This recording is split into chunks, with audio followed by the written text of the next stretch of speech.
ضلع اکاڑہ کے نواحی قصبے جبوکا کی سماجی اور کاروباری شخصیت ڈاکٹر اسلم کے بیٹے طارق محمود جو گزشتہ رات حرکت قلب بند ہونے کی وجہ سے انتقال کر گئے تھے، ان کی نماز جنازہ آبائی ٹاؤن میں ادا کر دی گئی۔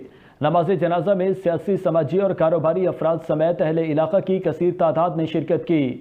اس موقع پر ان کی درجات کی بلندی کے لیے خصوصی دعا کی گئی۔ مرحوم کو نماز جنازہ کے بعد ان کے آبائی قبرستان سپرد خاک کر دیا گیا۔ مزید تفصیلات اکاڑہ سے وحید بھٹی کی اس رپورٹ میں۔ ضلع اکاڑہ کے نواحی قصبے جبوکا کی سماجی اور کاروباری شخصیت ڈاکٹر اسلم کے بیٹے طارق محمود جو گزشتہ رات حرکت قلب بند ہونے کی وجہ سے انتقال کر گئے تھے، ان کی نماز جنازہ ان کے آبائی ٹاؤن میں ادا کر دی گئی۔ طارق محمود پاکستان رینجر سے ریٹائرمنٹ کے بعد اپنے آبائی گاؤں مقیم تھے۔ گزشتہ شام ان کی طبیعت خراب ہونے کے باعث ان کو اکاڑہ شہر کے ہسپتال منتقل کیا گیا، مگر وہ جان بر نہ ہو سکے۔ نماز جنازہ ان کے آبائی ٹاؤن جبوکا میں ادا کی گئی، جس میں شہر بھر سے سیاسی، سماجی اور کاروباری افراد سمیت اہل علاقہ کی کثیر تعداد نے شرکت کی۔ اس موقع پر مرحوم کی درجات کی بلندی کے لیے خصوصی دعا کی گئی۔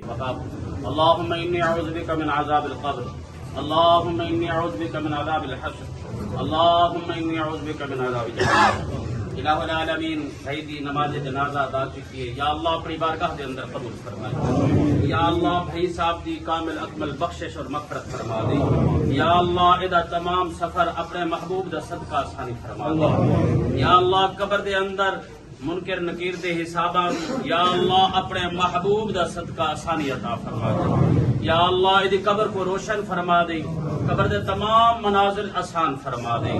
یا اللہ لواحقین کو، حاجی صاحب کو، بھائیوں کو، تمام کو صبر جمیل عطا فرما دے۔ یا اللہ صبر جمیل عطا فرما دے۔ یا اللہ بھائی دے بچوں نو صبر جمیل عطا فرما دے۔ یا اللہ اس دی کامل بخشش فرما دے۔ اللہم ارحم امت محمد صلی اللہ علیہ وسلم، اللہم اصلح امت محمد صلی اللہ علیہ وسلم، اللہم اہد امت محمد صلی اللہ علیہ وسلم۔